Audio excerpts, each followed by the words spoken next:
मुझा प्यारा दोस्तों बुजुर्गों भाइरो मुझे मुर्शिदन जे आस्थाने जा बांधियड़ो अल्लाह तबारक व तआला जा किरोड़े करम ऐं एहसान जे मालिक करीम असां के मुर्शिदन जे हिन मोहब्बत वारे मरकज़ ते जिंदगी में हाज़री जो शरफ नसीब फरमायो।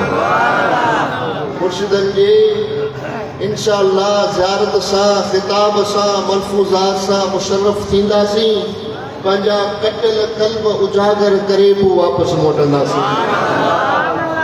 अल्लाह वारे जे दर ते वो इंदो आहे जेते अल्लाह जी करम नवाज़ी थींदी आहे। अल्लाह वारन सा मोहब्बत ताल्लुक निस्बत ॻंढापो जोड़ाईंदो बि उहो आहे जंहिंखे अल्लाह जी बारगाह में मक़बूल थियणो हूंदो आहे। अल्लाह वारन जे आस्थाननि ते वञण अल्लाह वारनि जे आस्थाने ते सुठी नियत सां ऐं अल्लाह वारनि जे आस्थाने ते मोहब्बत सां अचण अदब सां अचण ऐं उते अल्लाह वारनि जे दर तां कुझु हासिल करण या अल्लाह जे मोमिन बाननि जी निशानी आहे। जेके माण्हू अल्लाह वारनि जे दर ते ईंदा आहिनि त उन्हनि खे दुनिया में इज्जत दुनिया में तकरीम दुनिया में उनके ताज़ीम नसीब थींदी आहे ऐं उन सां गॾु अल्लाह वारनि जे दर तां उहो शरीयत जे उन दायरे में दाख़िल थी वेंदो आहे शरीयत जे लिबास वारो बणिजी वेंदो आहे। अल्लाह वारनि जे दर ते जेको माण्हू वञे थो उन ते इहा महिरबानी थिए थी जो ज़ाहिरी तौर ते उनखे अमल बि नसीब थिए थो ऐं बातिनी तौर ते उनजी दिल में अल्लाह सां सचो इश्क ऐं मोहब्बत पैदा थिए थी। चयो सुभान अल्लाह।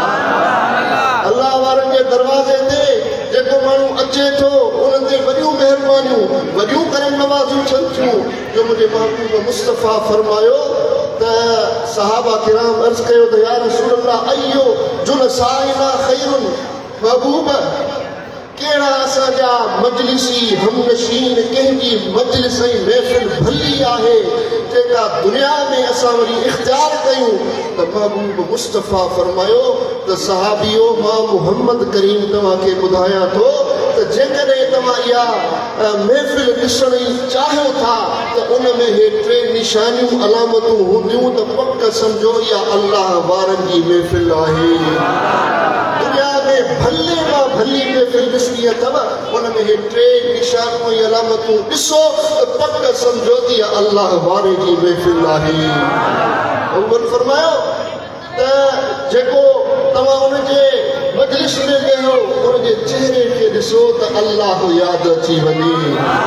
मन ज़करकुमुल्लाहु रुयतुहु व ज़ाद फी इल्मिक मंतिकुहु व ज़करकुम बिल आखिरति अमलुहु। महबूब मुस्तफ़ा ये टे निशानियूं बयान फरमायूं आहिनि त जंहिंजे चेहरे खे ॾिसण सां अल्लाह जी ज़ात यादि अची वञे। चयो सुभान अल्लाह। मुंहिंजा दोस्तो तव्हां दिलि सां ॿुधायो त हिन मजलिस में हिन महफ़िल में मुंहिंजे मुर्शिदनि सां जॾहिं निस्बत जुड़ी आहे त अल्लाह यादि आयो आहे या न आयो आहे। अल्लाह जो दर यादि आयो आहे या न आयो आहे। मस्जिद जो पंधु वणियो आहे न वणियो आहे। ॾाढ़ी वणी आहे या न वणी आहे। पटको वणियो आहे या न वणियो आहे। सुन्नत शरीयत जी ताबेदारी वणी आहे या न वणी आहे। अगरि वणी आहे त पोइ मुंहिंजे पीर जो इहो फैज़ अथव। चयो सुभान अल्लाह। जंहिंजे चेहरे खे ॾिसण सां तव्हांखे अल्लाह जी यादि अची वञे अल्लाह जो ज़िक्र यादि अची वञे त सम्झो इहा अल्लाह वारे जी महफ़िल आहे। कंदो रह तूं सदा अल्लाह अल्लाह अल्लाह नफ्स शैतान इन सां मरी थो पवे ओ सभु इबादत खां बहितर आ ज़िक्र खुदा असांखे मिठे मुस्तफ़ा फज़कुरूनी चयो पाण रब पाक आ भाग मयल इन सां वरी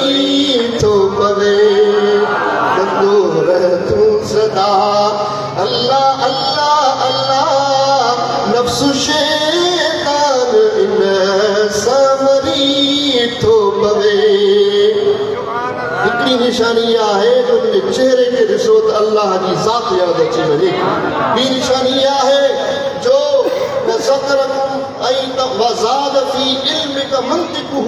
ऐं जॾहिं उनजी महफ़िल में वेहंदो त तव्हांजे इल्म में इज़ाफ़ो थींदो। छा था सम्झो त जॾहिं मुंहिंजे मुर्शिदनि जो बयानु हूंदो आहे, जॾहिं ख़िताब दिलपज़ीर हूंदो आहे त उते तव्हां ॾिसंदो त जंहिं पासे मुंहिंजे मुर्शिद असांखे इहो नसीब थिए थो जो असांजे इल्म में इज़ाफ़ो थिए थो। ऐं उन्हनि जे अमल खे, ज़िंदगी खे, सीरत खे अल्लाह वारे जी महफ़िल आहे। हिकिड़ो उनखे ॾिसो, तव्हांखे अल्लाह यादि अची वञे ऐं उनजी महफ़िल में वेहो त तव्हांजे इल्म में इज़ाफ़ो थिए, तव्हांखे इल्म सां तव्हां मालामाल थियो। ऐं टियों इहो जो तव्हां उनजे ज़िंदगी खे ॾिसो, उनजे अमल खे ॾिसो त तव्हांखे आख़िरत यादि अची वञे। त पोइ सम्झो त इहा अल्लाह वारी जी मजलिस आहे।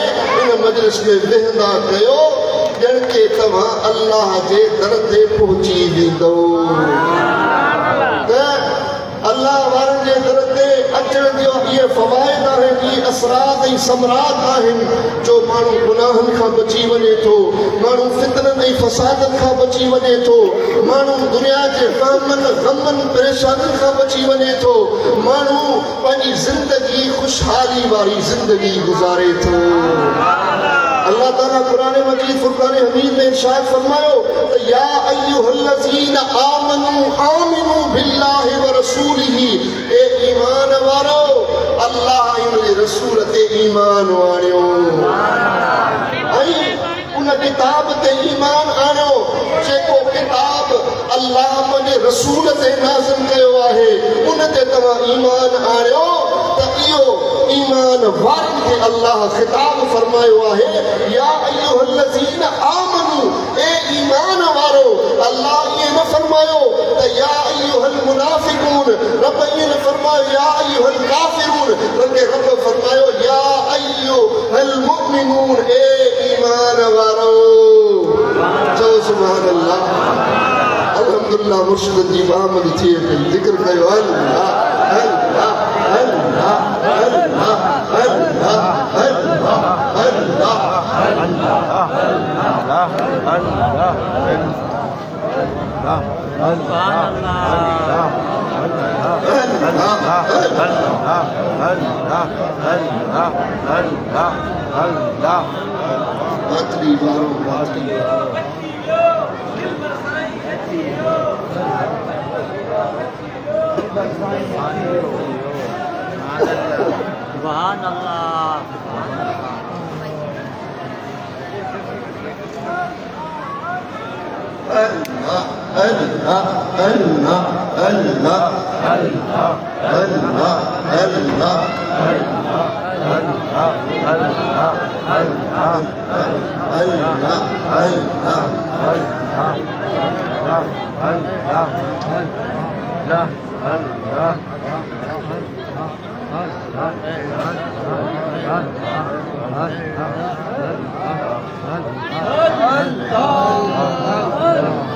जिक्र करो, जिक्र करो।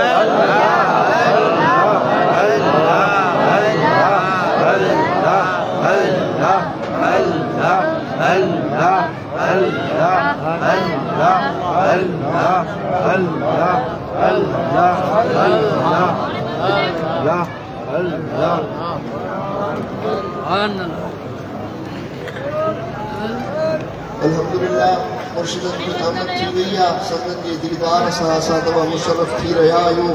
त मुंहिंजा दोस्त मूं अर्ज़ु पियो कयो त अल्लाह ताला फरमायो या अय्युहल्लज़ीना आमनू, ए ईमान वारो, आमिनू बिल्लाहि व रसूलिही, अल्लाह ऐं उनजे रसूल ते ईमान आणियो ऐं जेको किताब अल्लाह महबूब मुस्तफ़ा ते नाज़िल कयो आहे उन ते बि तव्हां ईमान आणियो। हिन आयत मुबारका में अल्लाह ताला मोमिननि सां मुखातिब थियो आहे, काफ़िरनि सां, मुनाफ़िकनि सां, यहूदो नसारा सां न, बल्कि अल्लाह ईमान वारनि मुस्लमाननि सां मुखातिब थियो आहे। रब फरमायो या अय्युहल्लज़ीना आमिनू, या अय्युहल्लज़ीना आमनू आमिनू यानी उहे माण्हू जेके ईमान वारा अॻे ई मोमिन आहिनि, जेके ईमान सां मुशर्रफ आहिनि, ईमान जी हलावत उन्हनि खे नसीब थी आहे। त रब फरमायो त ईमान वारा त अॻे ई आहिनि, वरी अल्लाह फरमाए थो ईमान आणियो। त इन जो मतिलबु छा आहे त यानी ईमान ते तव्हां साबित क़दम बणिजी वञो, ईमान ते तव्हां पुख्ता बणिजी वञो, पंहिंजे ईमान में इज़ाफ़ो कंदा रहो। तव्हांजो ईमान में इज़ाफ़ो जेकॾहिं करिणो आहे त तव्हांखे उन नेक अमल ऐं साले अमल करणा पवंदा, तव्हांखे ईमान में ताज़गी पैदा थींदी।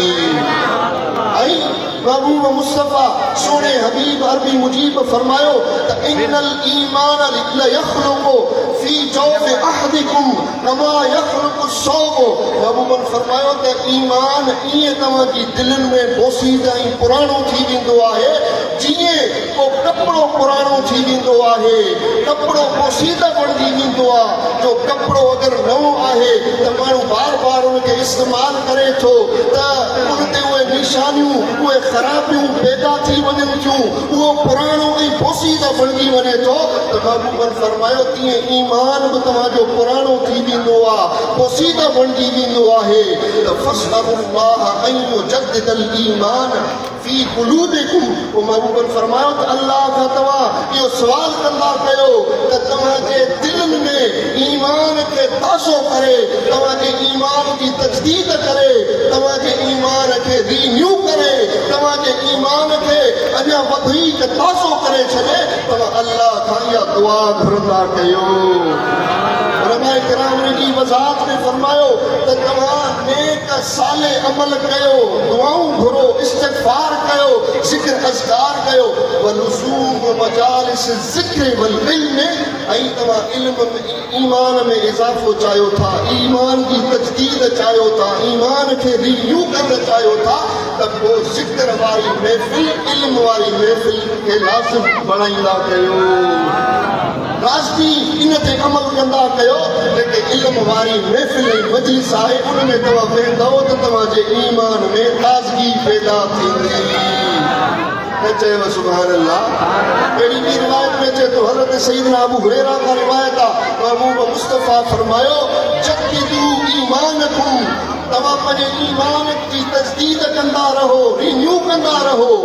सहाबा किराम अर्ज़ कयो व कैफ़ नुजद्दिदु ईमानना, महबूब असां ईमान खे कीअं तजदीद कयूं, कीअं नओं कयूं। महबूब मुस्तफ़ा फरमायो अक्सिरू मिन क़ौलि ला इलाहा इल्लल्लाह, ला इलाहा इल्लल्लाह जो तव्हां कसरत सां विर्द कंदा कयो त तव्हांजो ईमान ताज़ो थी वेंदो।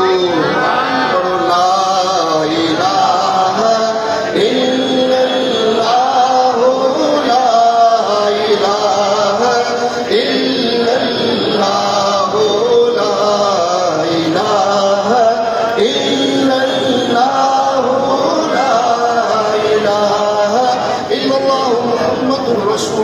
सल्लल्लाहु अलैहि वसल्लम।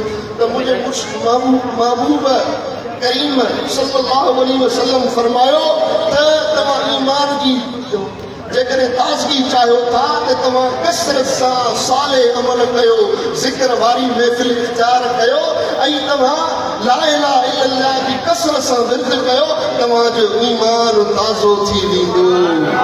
महबूबन फरमायो ॿी रिवायत में अचे थो त हिकिड़ो ज़मानो ईंदो, फितननि जो दौर ईंदो ऐं आज़माइशुनि जो दौर ईंदो, फसाद जो, इख़्तिलाफ़ जो दौर ईंदो। जो मोमिन सुबुह जो मोमिन हूंदो त शाम जो काफ़िर बणिजी वेंदो, शाम जो काफ़िर हूंदो त सुबुह जो मोमिन बणिजी वेंदो। त इहो ज़मानो मुंहिंजी उम्मत ते ईंदो। असां उहो अॼु ॾिसूं पिया ज़मानो जो असां पंहिंजे ईमान जी तजदीद, पंहिंजे ईमान जे बारे में असां इहो अमल ई नथा कयूं। जो असां खां अहिड़ा अहिड़ा करे करे जुमिला निकिरी वेंदा आहिनि ॾुख ऐं ग़मनि में, जो असां चवंदा आहियूं त अल्लाह खे बि हिन शइ जी ज़रूरत हुई जो हिन खे घुराई। माज़अल्लाह, अल्लाह ताला खे कंहिं शइ जी ज़रूरत न आहे। अल्लाह बेनियाज़ आहे, अल्लाह हुस्समत आहे, अल्लाह गनीयुन अनिल आलमीन, अल्लाह तमाम जहाननि खां गनी ऐं बेपरवाह आहे। त असांजी इहा हिकिड़ी आदत ऐं फितरत बणिजी वई आहे जो अहिड़ा अहिड़ा ॾुख में जुमिला चई वेंदा आहियूं। अल्लाह खे हिन माण्हू ते रहम न आयो जो हिन खे बि पाण ते घुराई त अहिड़ा अहिड़ा जुमला जेके ईअं अल्लाह जी ज़ात ते चई वेंदा आहियूं इहे जुमला अंबिया किराम जी ज़ात ते मस्खरी ऐं मज़ाक कंदे असां अहिड़ा जुमला चई वेंदा आहियूं अहिड़ा जुमला औलिया अल्लाह सहाबा किराम अम्मा फातिमतु ज़हरा जे बारे में तव्हां ॾिसो त अहिड़ा अहिड़ा माण्हू बकवाद अहिड़ा अहिड़ा जुमला इख़्तियार कनि था त असां इन्हनि मसाइलनि जे करे पंहिंजो ईमान विञाए वेंदा आहियूं जेकॾहिं तव्हांखे ईमान जी सलामती ईमान जी साबित क़दमी चाहींदी आहे त पोइ अल्लाह जे वलीअनि जी दरबारुनि ते कसर सां ईंदा कयो अल्लाह जे वलीअनि जी दामन तव्हां वठी ॾिसो तव्हांखे दीन शरीयत अक़ीदो ऐं अहले सुन्नत वल जमात जो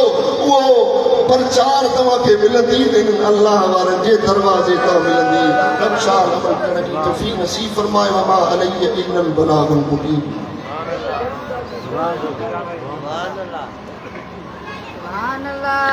सुभान अल्लाह अल्हम्दुलिल्लाह स्टेज ते तव्हां असांजे अखियुनि जा अनवर दिलनि जा दिलबर जो सुभान अल्लाह या सुभान अल्लाह न लॻे हथ खणी जो सुभान जोश खरोश सां जो सुभान अल्लाह मुर्शिदनि जो दीदार करोड़े हजनि खां मथे आहे हाणे त ॾाढिया जो सुभान तव्हां असां पंहिंजे मुर्शिद मुरब्बी जे चेहरे अनवर जो दीदार करे रहिया आहियूं यकीनन तव्हांखे ख़ुशी थी हूंदी हाणे आऊं नाशरी पढ़ण जे लाइ मुंहिंजे मुर्शिदनि जे बचड़े साहिबज़ादा साईं हुसैन बहाउद्दीन करमी मदद लाली जिन खे दावत अर्ज़ कंदुसि त पाण स्टेज ते अचनि ऐं नात शरीफ़ पढ़नि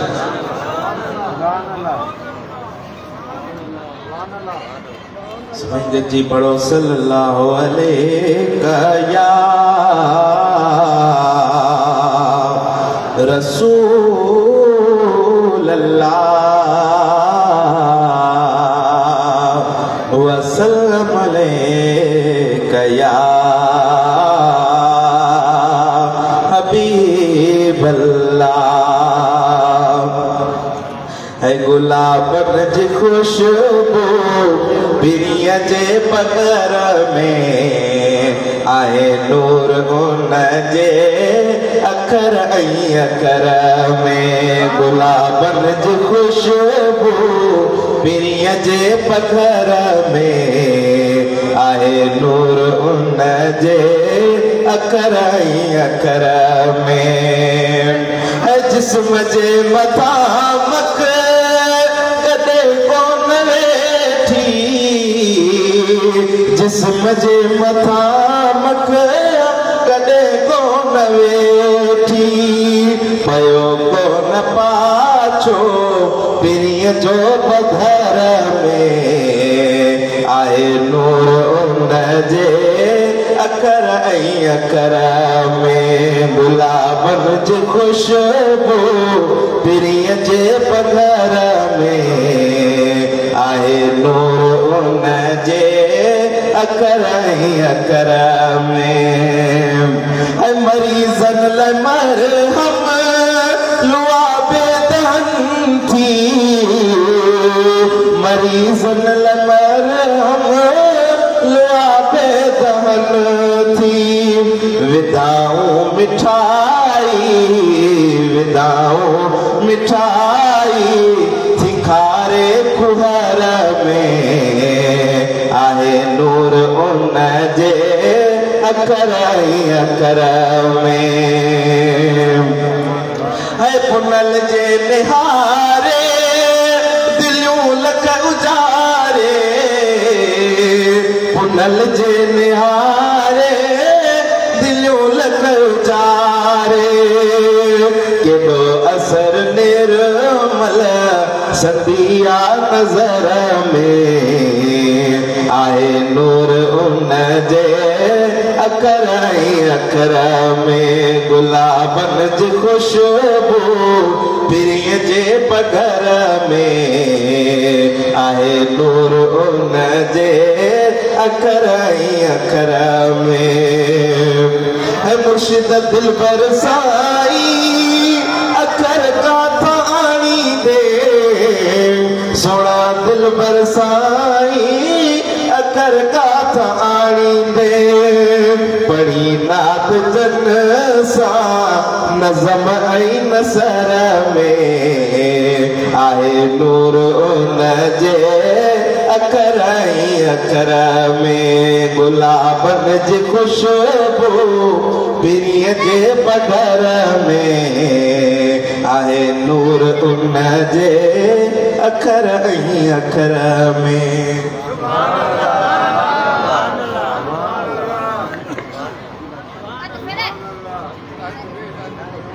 जो सुभान अल्लाह।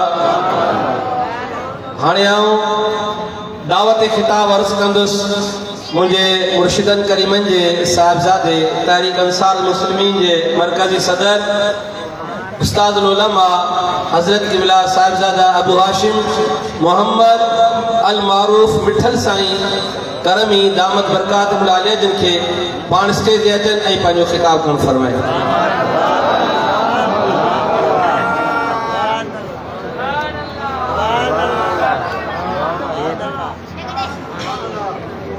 अल्हम्दुलिल्लाह।